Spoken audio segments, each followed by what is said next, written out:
Something strange happened to wealth over the last few decades. The economy kept growing. Technology advanced. Markets expanded. Corporations became larger than ever before, and trillions of dollars flooded through the global financial system. But despite all of that growth, millions of ordinary people increasingly started feeling financially stuck, working harder, yet struggling more.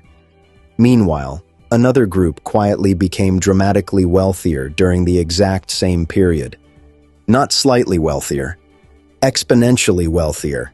And eventually, the gap between ordinary people and the ultra-wealthy became so large that entire societies started changing around it. Housing changed, politics changed, opportunities changed. Even the future itself started feeling different depending on which side of that divide people were standing on. Because modern wealth no longer grows the same way it once did. For most of history, people believed wealth came mainly from labor. Work harder, earn more, save money, slowly build stability over time. But modern economies increasingly operate differently now.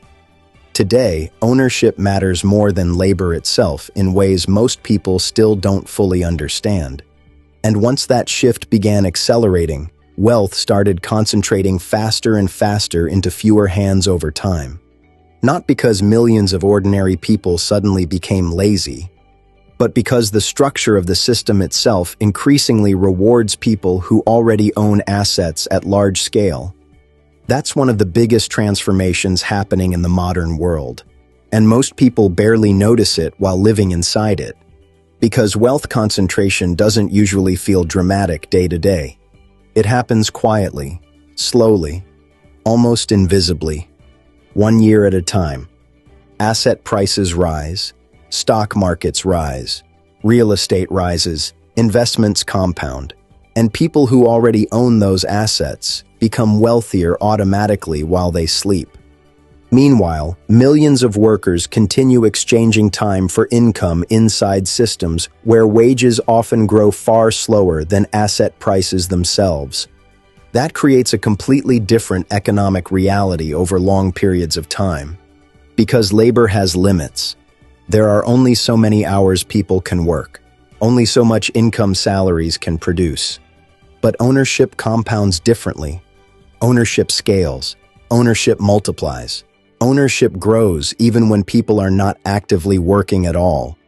That's why modern wealth increasingly separates into two completely different worlds. One world survives mainly through labor, the other grows wealth through ownership itself. And over time, the gap between those two worlds widens continuously, especially once asset inflation accelerates for decades without interruption.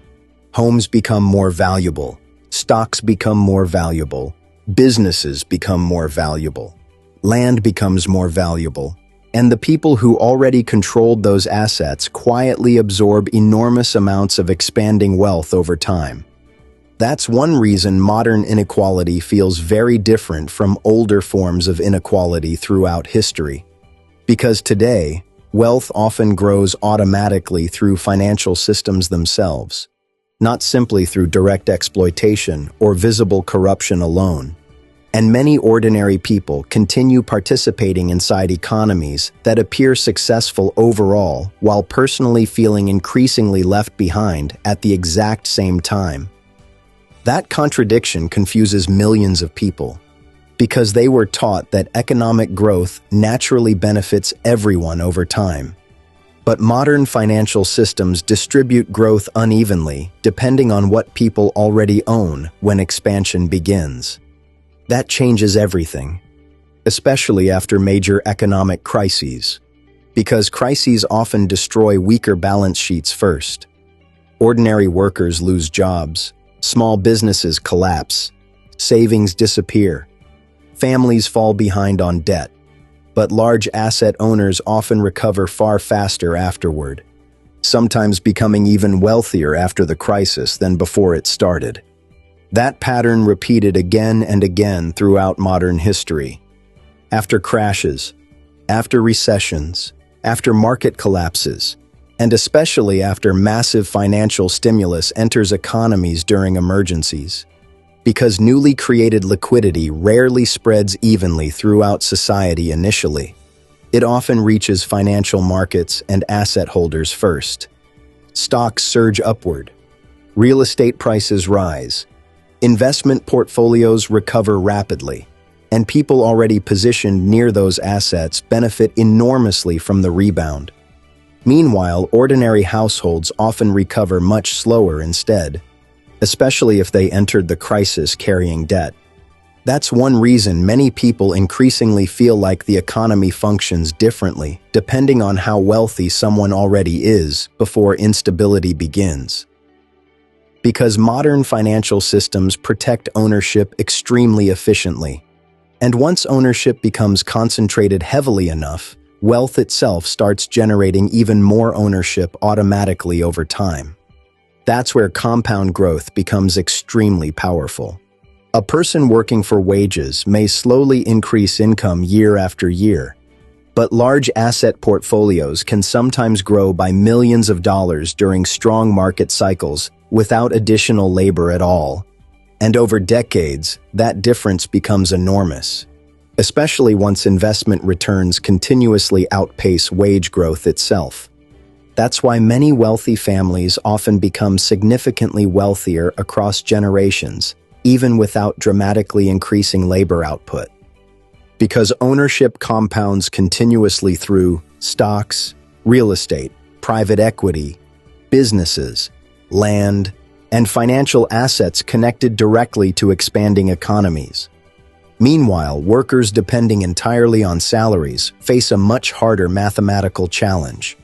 Because inflation steadily erodes purchasing power over time, housing costs rise, healthcare costs rise, education costs rise, living expenses rise, and wages frequently struggle to keep pace with all of those pressures simultaneously. That creates the feeling many ordinary people now experience constantly. The feeling of running harder without truly moving forward financially. And perhaps the most important shift is this. The wealthy increasingly participate in economies differently than ordinary workers altogether. Ordinary households spend most income surviving daily life, rent, food, transportation, bills, debt obligations. But large asset owners often use capital itself to acquire even more assets repeatedly over time. Money begins generating more money faster than labor can compete with it. That dynamic becomes especially powerful once interest rates stay low for very long periods of time. Because cheap borrowing allows large investors and corporations to purchase enormous amounts of appreciating assets aggressively. Homes, apartment buildings, land, companies, entire industries sometimes.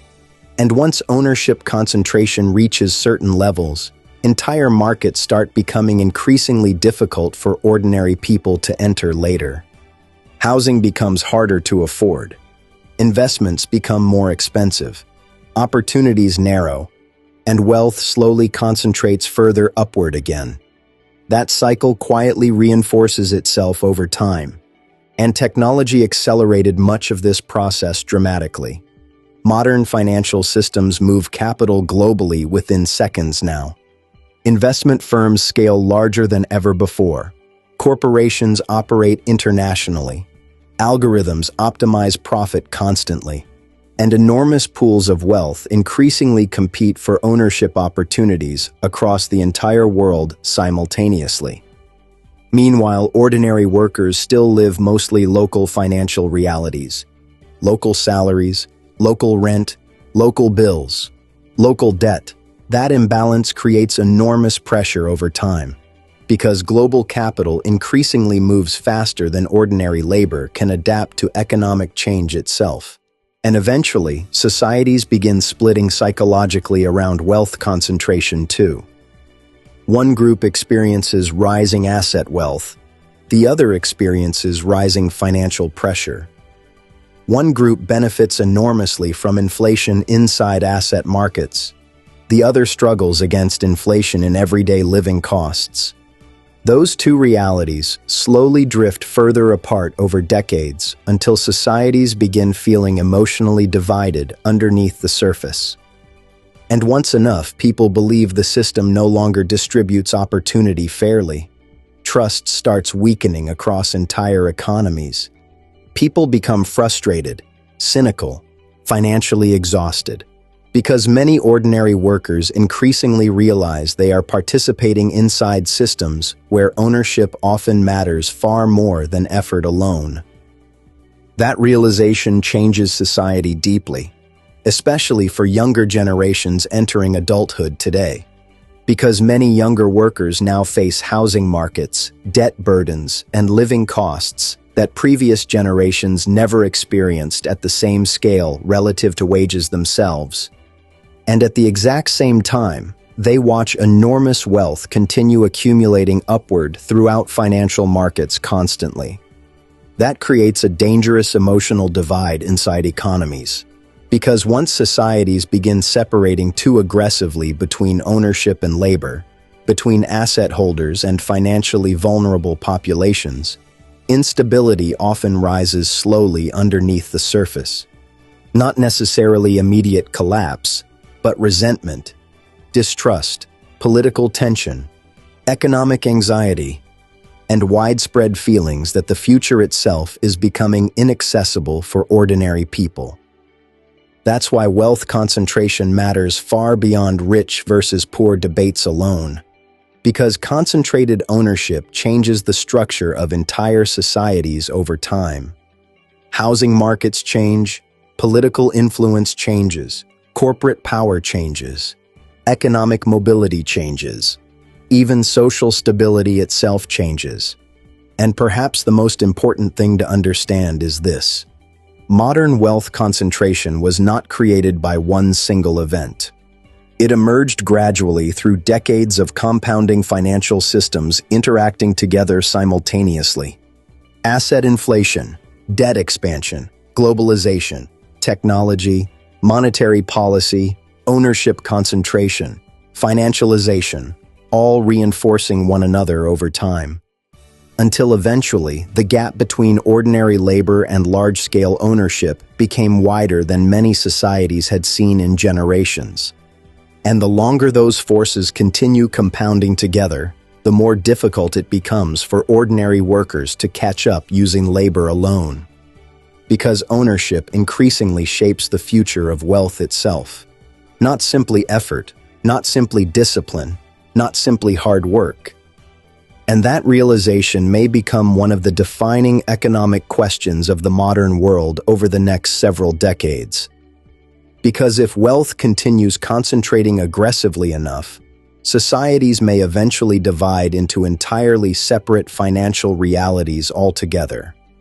One built around ownership, the other built around permanent financial survival.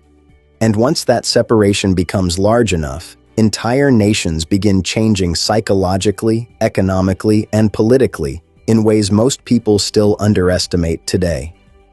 In the next episode, we'll go even deeper into another hidden force transforming modern economies underneath the surface, how corporations quietly became more powerful than many governments themselves, and why modern life increasingly revolves around systems controlled by a surprisingly small number of giant companies.